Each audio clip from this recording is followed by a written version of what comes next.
कांग्रेस से राज्यसभा सांसद और पूर्व सीएम दिग्विजय सिंह ने कहा कि हमने कल वोटिंग की समीक्षा की थी। समीक्षा में हम किसी भी सीट में पीछे नहीं हैं। भाजपा द्वारा प्रलोभन देने के बाद भी जनता प्रभावित नहीं हुई है। पूर्व मंत्री दिग्विजय सिंह ने कहा कि हमने चुनाव आयोग को संवेदनशील बूथों की सूची दी थी, जिसमें विशेषकर सुमावली मेहगांव की जानकारी थी, जहां वोटिंग के समय गोलियां चलती रही और कई जगह महिलाओं को वोट भी डालने नहीं दिया गया। मुझे इस बात का दुख है कि चुनाव आयोग ने हमारे द्वारा दी गई इस सूची पर एक्शन नहीं लिया। इसी के साथ हमने रीपोलिंग की मांग भी की थी। यदि चुनाव आयोग हमारी शिकायत पर ध्यान देता तो हिंसा की घटना नहीं होती। केंद्रीय चुनाव आयोग के पर्यवेक्षक इस पर नियंत्रण नहीं कर पाए, जिसका प्रशासन जिम्मेदार है। उन्होंने कहा कि हमारी मांग है कि उन जिम्मेदारों को गिरफ्तार करना चाहिए और उन पर कार्यवाही करना चाहिए। उपचुनाव पर बोलते हुए उन्होंने कहा कि मैं दावे के साथ कह रहा हूं कि कांग्रेस सभी 28 सीटें जीतेगी। बीजेपी प्रदेश अध्यक्ष वीडी शर्मा के 28 सीटें जीतने के दावों को लेकर चुटकी लेते हुए कहा कि वे कृषि के स्नातक हैं, जिसके कारण उनसे कैलकुलेशन में गलती हो जाती है। वहीं आरएसएस प्रमुख मोहन भागवत के भोपाल दौरे को लेकर भी उन्होंने बयान दिया। कांग्रेस विधायक आरिफ मसूद पर अतिक्रमण की कार्यवाही को लेकर कहा कि बीजेपी शक्ल देखकर काम करती है। जो स्थानीय विधायक रामेश्वर शर्मा है, उन्होंने कितनी सरकारी जमीन पर कब्जा किया, उसकी जांच क्यों नहीं की गई? जिन मंत्रियों ने अतिक्रमण किया, उन पर अब तक कोई भी कार्यवाही क्यों नहीं की गई? सरकार के कर्ज लेने पर भी सवाल उठाते हुए कहा कि 2003 में जब कांग्रेस की सरकार गई थी, तब 23,000 करोड़ का कर्ज था और आज 2 लाख करोड़ से ज्यादा का कर्ज है। इस कर्ज से सिर्फ नेताओं का और उनसे जुड़े अधिकारियों का ही विकास हो रहा है।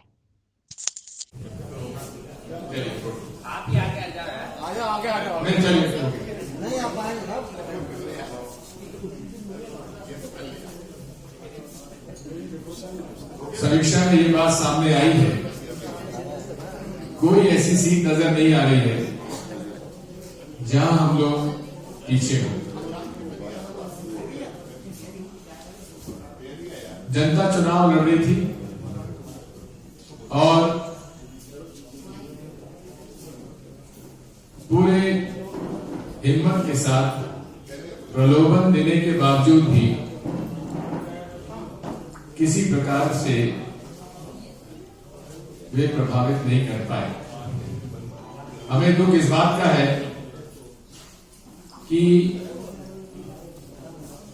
माननीय चुनाव आयोग को हमने संवेदनशील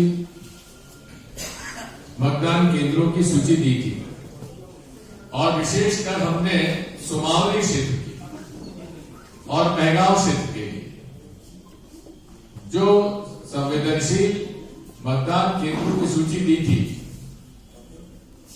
और नामजद हम लोगों ने बताया था कि कौन कौन पुलिस कर्मचारी वहां पर है जो इस प्रकार से भाजपा के उम्मीदवारों को सहयोग करेंगे। लेकिन सुमावली में दिन भर गोली चलती रही।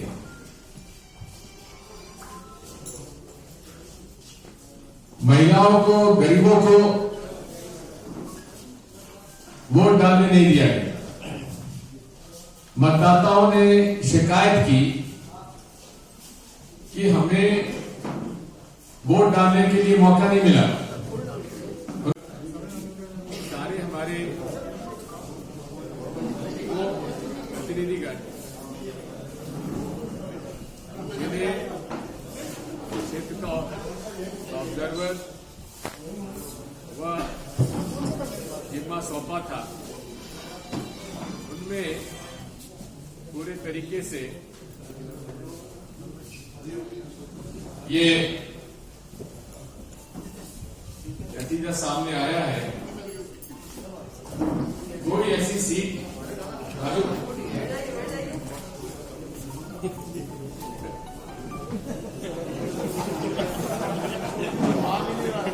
जब 2800 सीटों पर कांग्रेस जीते,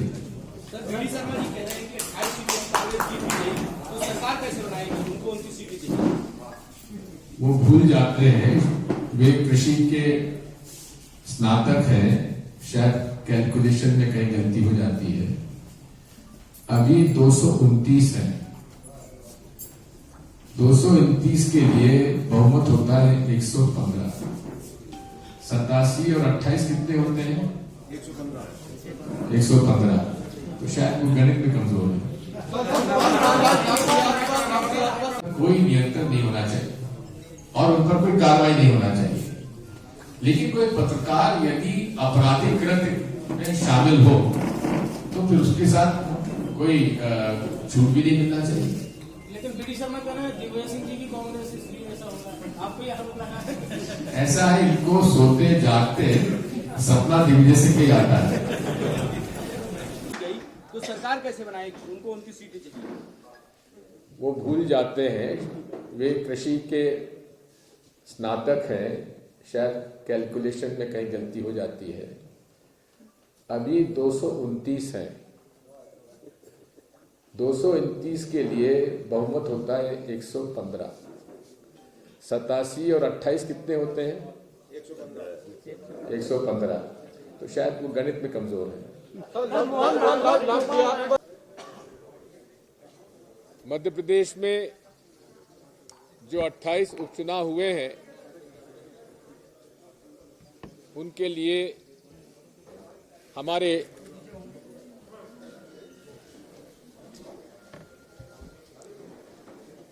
आप सुनते नहीं भाई वो। उसके बावजूद भी मुझे इस बात का दुख है कि माननीय चुनाव आयोग ने शिकायत करने के बावजूद भी उसका संज्ञान नहीं लिया। रीपोलिंग की हमने मांग की थी महगांव में और सुमौली में।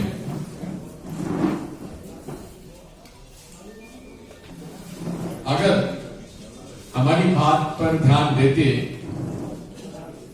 तो जिस प्रकार से चुनाव को प्रभावित करने के लिए गोलियां चली हैं, दिन भर मोटरसाइकिलें जला दी गई, पथराव किया गया, वो घटनाएं नहीं होती। मेरा यह आरोप है जिला प्रशासन, जिला कलेक्टर और जिला के एसपी इस मामले में पूरे तरीके से असफल रहे हैं। और मुझे इस बात का दुख है कि केंद्रीय चुनाव आयोग के जो पर्यवेक्षक आए थे, जो पुलिस के पर्यवेक्षक भी थे और आईएएस के भी थे, वे भी इस पर कोई विशेष नियंत्रण नहीं रख पाए। मैंने मांग की है कि माननीय केंद्रीय चुनाव आयोग को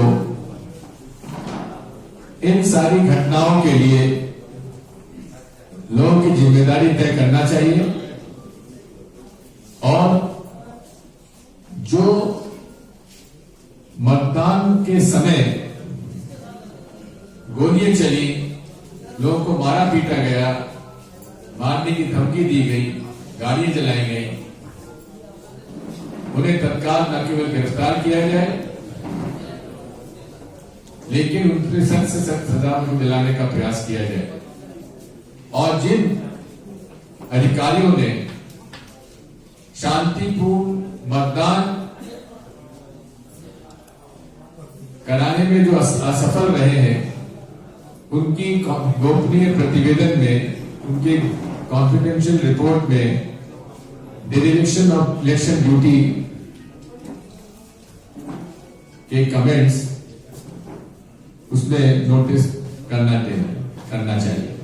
और इस बारे में हम जितना भी हो सकता है उसका प्रयास करेंगे। सर ये आरिफ मसूद के कॉलेज पे कार्रवाई हो रही है, सडनली हो रही है। इतने सालों से वो कॉलेज था, अब उसको ग्रीन लाइन में बता के जो है कंस्ट्रक्शन, तो ये टाइमिंग का इश्यू है क्या सर? बात ये है, भारतीय जनता पार्टी शक्ल देखकर काम करती है।